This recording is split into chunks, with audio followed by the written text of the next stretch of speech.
Hello students, तो आज हम अपना पार्ट 10 पढ़ेंगे, यानी परीक्षा। तो इस पार्ट में क्या बताया गया है? प्रस्तुत कहानी में देवगढ़ के निशायत के दीवान सरदार सुजान सिंह जब बूढ़े हो चले तो उन्होंने महाराज के इस पद से मुक्त होने की विनती की।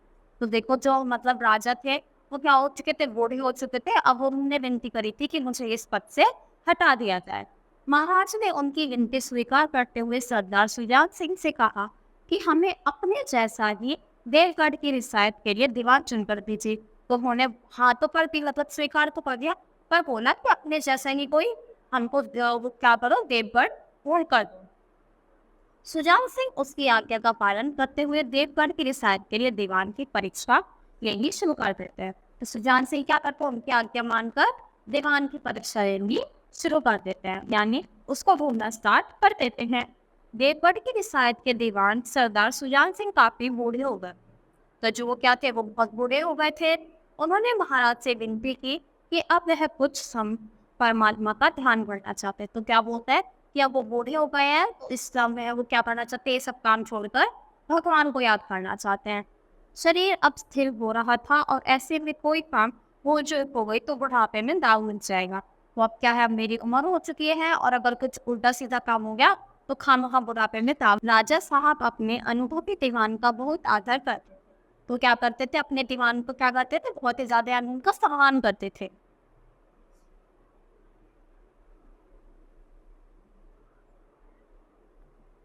पहले तो उन्हें समझाया, पर अंत में नया दीवान चुनने की जिम्मेदारी भी उन्हीं पर डाली। तो देखो क्या करा, पहले तो उनको समझा दिया, पर नया दीवान ढूंढने की जिम्मेदारी भी उन पर ही रखती थी कि अगर तुम्हें छोड़ना ठीक है, पर अपने जैसे ही दीवान ढूंढ कर लाओ। अगले दिन प्रसिद्ध समाचार पत्रों में विज्ञापन निकला, जो सज्जन अपने आप को देवगढ़ रियासत के दीवान के पद के योग्य समझते हो, वे वर्तमान दीवान दीवान सुजान सिंह की सेवा में उपस्थित हो। तो बोलते हैं उन्होंने क्या करा, मतलब प्रचार करवा दिया कि जो जो अपने आप को क्या मानते हैं कि सच्चा मानते हैं दीवान होने के लिए, तो क्या करें, वो जो प्रेजेंट वर्तमान यानी जो अब वाले दीवान है उनके उनके सेवा में उपस्थित हो गया, यानी उनके पास जाएं। 1 महीने तक उम्मीदवारों के रहन सहन आचार विचार को परखा जाएगा, यानी 1 महीने तक उनको देखा जाएगा कि कौन मतलब इसके लायक है और कौन बन सकता है। जो उम्मीदवार उस परीक्षा में खरा उतरेगा वह ही इस पद के योग्य होगा। तो जो भी क्या हो जाएगा, इसके योग्य होगा, यानी इसमें अच्छा होगा, जिसको उनको लगेगा कि हाँ बन सकते हैं, उसको हम क्या करेंगे, उसको भी एक नया दीवान बनाएंगे। इस विज्ञापन में सभी जगह तहलका मचा दिया। तो क्या हो गया, हर तरफ क्या हो गया, शोर मच गया कि भाई नया दीवान चाहिए, नया दीवान चाहिए। सैकड़ों व्यक्ति अपना अपना भाग्य आजमाने के लिए चले। तो बहुत लोग आए आसपास के, इस तक क्या पता हम बन जाए, तो अपना भाग्य क्या कर रहे थे, आजमा रहे थे। सरदार सुजान सिंह ने इन सभी आगंतुकों के आदर सत्कार का बहुत अच्छा प्रबंध किया हुआ था। हर व्यक्ति अपना सर्वश्रेष्ठ दिखाने की कोशिश में था। तो सब लोग क्या कर रहे थे, अपना बेस्ट देने की कोशिश कर रहे थे। मिस्टर ए 9 बजे तक सोया करते थे। आजकल वे बगीचे में टहलते हुए उषा दर्शन करते थे। मिस्टर बा को हुक्का पीने की लत थी। आजकल किवाड़ बंद करके कमरे में सिगारते। वो देखो, पहले वाले को क्या था, 9 बजे सोते थे तो वो क्या करने लगे, अब ऐसे टहलने लगे, मतलब जो उनमें खामियां थी उसका सुधारने की कोशिश कर रहे थे। और जब बी वाली थी उनको हुक्का पीने की आदत थी, तो क्या करते थे, वो कमरा बंद करके सिगारते थे। मिस्टर सा से उनके घर के नौकरों की नाक में दम था। आजकल आप और जनाब के बगैर नौकरों से बातचीत नहीं करते। तो देखो, पहले तो बेकार तरीके से बोलते थे अपने नौकरों से, पर अब क्या कर रहे हैं, अब बोलते हैं आप या फिर जनाब के बिना उनसे बात नहीं करते, मतलब अब आप सम्मान करने लगे उनका। और मिस्टर ना को किताबों से घृणा थी। आजकल ग्रंथ पढ़ने में डूबे रहे। तो पहले तो क्या था, पहले उनको बुक्स पढ़ना बिल्कुल अच्छा नहीं लगता था, और अब जब से दीवान का पता चला तो बड़े बड़े क्या पढ़ रहे हैं, ग्रंथ पढ़े जा रहे हैं। जिससे बात करो वही नम्रता का पुजारी और सदाचार का देवता बना नजर आता। तो जिससे बात करो सब अब क्या कर रहे हैं, मतलब झूठे बनकर दिखा रहे हैं, यानी जैसे ऐसे फील कर रहे हैं कि जैसे कि क्या हो, देवता ही नहीं। लेकिन मनुष्य का वह बूढ़ा जुआरी आड़ में बैठा हुआ सब देख रहा था। इन बगुलों में बस कहाँ छिपा हुआ था। तो देखो क्या थे, जैसे एक बूढ़ा आड़ में बैठा हुआ था, सब देख रहा था इन। तो एक आदमी क्या था, चुपचाप बैठ के इन सबको देख रहा था। एक दिन नए फैशन वालों को सूझी कि हॉकी का खेल हो जाए। यह प्रस्ताव हॉकी के मंचे हुए खिलाड़ियों ने पेश किया। तो उन्होंने क्या सोचा कि चलो हम हॉकी का खेल खेलते हैं। सोचा शायद वह हुनर ही कुछ काम आ जाए, इसे भी क्यों ना आजमाया जाए। पक्का निश्चय होने के बाद खेल बन गया और खेल शुरू हो गया। तो क्या करते हैं, सबने हाँ बोल दी, पक्का हो गया कि क्या करेंगे, हॉकी खेलेंगे। और फिर वो खेल क्या हो जाता है, स्टार्ट हो जाता है। देव बड़ों के लिए यह खेल बिल्कुल निराला था। पढ़े लिखे लोग शतरंज और ताश जैसे गंभीर खेल खेलते थे, भागदौड़ के खेल बच्चों के लिए समझे जाते थे। तो क्या हुआ, ये उनके लिए बिल्कुल नए थे, अलग सा खेल था, क्योंकि वो क्या खेलते थे, शतरंज या फिर पत्ते वाले खेलते थे। उनको ऐसा लगता था कि जो भाग दौड़ वाले खेल है किसके लिए है, ये सिर्फ बच्चों के लिए है। खेल बड़े जोश के साथ चल रहा था। तो खेल क्या था, अच्छे से चल रहा था। लोग गेंद को लेकर इस तेजी के साथ दौड़ते मानो कोई लहर बढ़ी आ रही हो। दूसरी तरफ के लोग उस गेंद को ऐसे रोक देते मानो कोई लोहे की दीवार सामने। तो ऐसे रोक देते थे कि जैसे कोई क्या आ गई, लोहे की दीवार आ गई हो। संध्या तक खेल इसी प्रकार चलता रहा। संध्या मतलब शाम तक खेल ऐसे ही चलता रहा। खेलने वाले पसीने से तर बतर हो रहे थे, लेकिन हार जीत का फैसला ना हो सका। तो भाई तरबतर क्या था, गर्मी का टाइम होगा तो सबको पसीना आ रहे थे, पर हार जीत का फैसला भी नहीं हो सकता था। सब क्या थे, सब खेलने में लगे हुए थे। अंधेरा हो गया था। पाथियों को नालों में से चलकर आना जाना पड़ता था। तो कहा जो पथिक थे, जो मतलब काम उन पे जो कंपटीशन में थे, उनको क्या था, उनको चलकर आना जाना पड़ता था। एक किसान अनाज से भरी गाड़ी लेकर इस रास्ते से आया। तो इस रास्ते से क्या आता है, अनाज यानी गेहूं लेकर आता है। एक तो नाले में कीचड़ था, दूसरे नाले की चढ़ाई अधिक थी। तो एक नाले में क्या था, कीचड़ यानी मिट्टी जम गई थी बहुत सारी, और एक में क्या था, एक अधिक ऊंचा था, चढ़ाई मतलब ऐसे ज्यादा चढ़ना पड़ता था, ज्यादा मेहनत लगती थी, इसलिए गाड़ी ऊपर ना चढ़ पाती थी। तो इसी वजह से जो गाड़ी थी वो ऊपर नहीं जा पाती। वह कभी बैलों को ललकारता तो कभी हाथ से पहिए को ऊपर धकेलता, लेकिन वो जतिक था और बैल कमजोर। तो वो कोशिश करता था कि ऊपर चढ़े, पर वो ऊपर नहीं चढ़ पाती थी। उसने बहुत कोशिश करी पर उसको ऊपर नहीं चढ़ा पाया। गाड़ी ऊपर ही ना चढ़ती, थोड़ी सी ऊपर चढ़कर वापस नीचे आ जाती। किसान बार बार जोर लगाता और बार बार झिझलाकर बैलों को मारता, लेकिन गाड़ी उभरने का नाम ठहरे। तो देखो बहुत कोशिश करी उन्होंने ऊपर चढ़ाने की, पर हल्की सी चढ़ती फिर वापस आ जाती। तो उसने बहुत जोर लगाया पर वो ऊपर नहीं चढ़ी। बेचारा बार बार इधर उधर याचना भरी दृष्टि से देखता, किंतु कोई सहायक नजर नहीं आता। तो वो हेल्प के लिए भी देखता है आसपास, पर उसको कोई भी दिखाई नहीं देता। अनाज से भरी गाड़ी छोड़कर भी नहीं जा सकता था, बड़ी मुसीबत में फंसा हुआ था। इसी बीच खिलाड़ी भी वहां से गुजरने लगे। तो क्या थी वहां पे, अनाज से भरी गाड़ी। तो वो देखो उसकी गाड़ी क्या थी, खाली थी, गेहूं भरा हुआ था, तो उसको छोड़कर भी नहीं जा सकता था, कभी कोई उसको ले जाए और वो किसी बड़ी मुसीबत में फंस जाए। किसान ने उसकी तरफ दयनीय दृष्टि से देखा, किंतु मेहमानों से मदद मांगने का उसको साहस ना हुआ। तो उसको खिलाड़ी दिखाई देते हैं, तो वो उनसे हेल्प मांगने की कोशिश करता है, पर उसकी हिम्मत ही नहीं होती कि चलो मैं इनसे कुछ पूछो।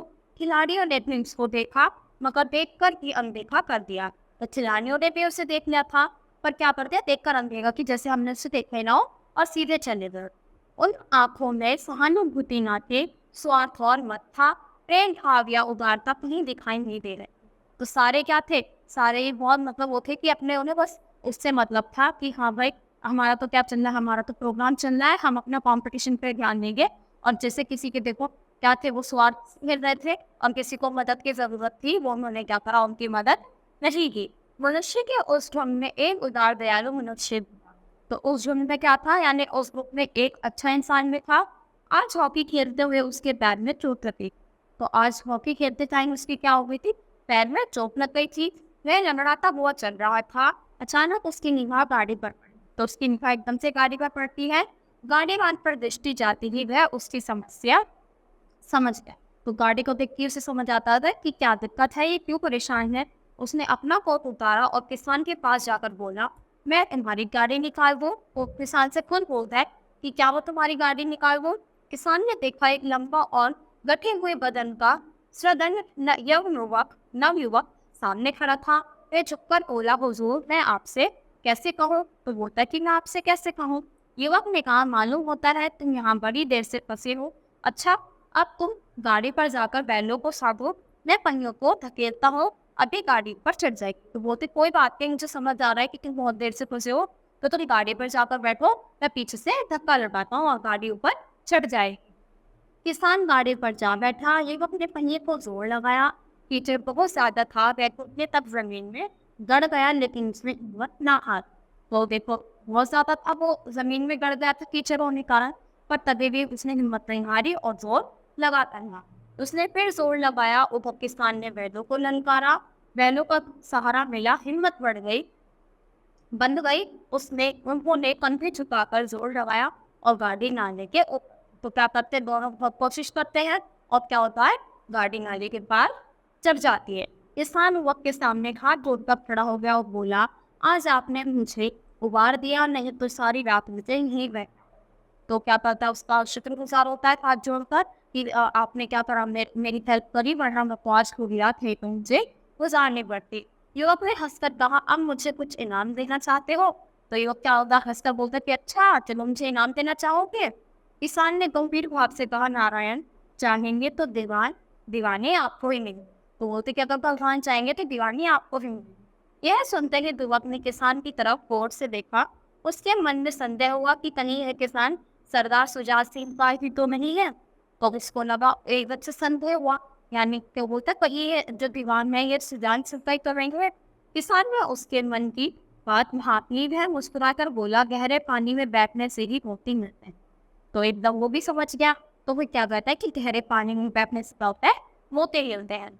महीना पूरा होने पर चुनाव का दिन आ गया। उम्मीदवार उषा काल से ही अपनी किस्मत का फैसला सुनने को देता थे। तो आखिर वो दिन आता है जिस दिन क्या होगा, दीवान का पता चलेगा। और सब क्या थे, वहां पर लोग इंतजार कर रहे थे कि कौन नया दीवान बनेगा। परीक्षा के समय कठिनाई से व्यतीत होता है। आज न जाने किसके भाग्य के द्वार खुलेंगे। तो बोलते कि पता नहीं किसके द्वार खुलेंगे आज। संध्या के समय राजा का दरबार सजाया गया। शाम के टाइम क्या था, जो राजा का दरबार था उसको अच्छे से सजाया गया। सभी उम्मीदवार दिल थाम कर बैठे थे। तो सब क्या थे, सब वो मतलब इंतजार कर रहे थे कि नया दीवान कौन बनेगा। सरदार सुजान सिंह ने खड़े होकर कहा, दीवाने के उम्मीदवार महाशयो, मैंने आपको जो कष्ट दिया उसके लिए मैं माफी चाहता हूं। तो बोलते हैं कि जो भी मैंने कष्ट दिया उसके लिए मैं माफी मांगता हूँ। इस पद के लिए दयावान, उदार, आत्मबल से भरपूर एवं वीर महापुरुष की आवश्यकता थी। तो बोलते हैं कि ये गुण चाहिए थे हमें नए दीवान में। सौभाग्य से हमें ऐसा व्यक्ति मिल गया। तो बोलते कि हमें ऐसा एक व्यक्ति मिल गया। ऐसे गुण वाले व्यक्ति संसार में विरले ही होते हैं। मैं रिसायत को पंडित जान के नाथ सा दीवान पर बधाई देता। तो बोलते कि जो पंडित जान के नाथ हमको दीवान बनने के लिए बधाई देता हूँ। रियासत के लोगों ने उन्हें सम्मान की दृष्टि से देखा। तो लोग क्या कहते हैं, बहुत ही जैसे दीवान बनता को सम्मान देते हैं, तो सब हमको बड़े ही अच्छे से देख रहे थे। सरदार सुजान सिंह ने आगे कहा, जो व्यक्ति स्वयं जख्मी होकर एक गरीब किसान की गाड़ी नाले से निकाल कर ऊपर चढ़ा दे, ऐसे व्यक्ति के में आत्मबल, साहस एवं उदारता जैसे गुण भरपूर होते हैं, और ऐसा व्यक्ति सभी का भला चाहेगा। उम्मीद है आप सब भी ऐसे फैसले से सहमत होंगे। तो बोलते हैं, देखो उनके पैर में कुछ चोट लगी थी, पर तभी भी उसने क्या कहा, रानी से गाड़ी निकाले, उनकी मदद करी। तो जब वो ऐसी हालत में इतनी मदद कर सकता है, तो अगर वो सही हुआ तो और भी ज्यादा लोगों के लिए अच्छा करेगा। फिर बोलता है कि आप मतलब आशा है कि आप सब क्या करेंगे, इस फैसले को सही मानेंगे और इसका सम्मान करेंगे, जिससे सहमत होंगे, यानी एग्री करेंगे। तो इसी के साथ हमारा पार्ट यहीं पर खत्म होता है। मिलते हैं अपनी नेक्स्ट वीडियो में। Thank you.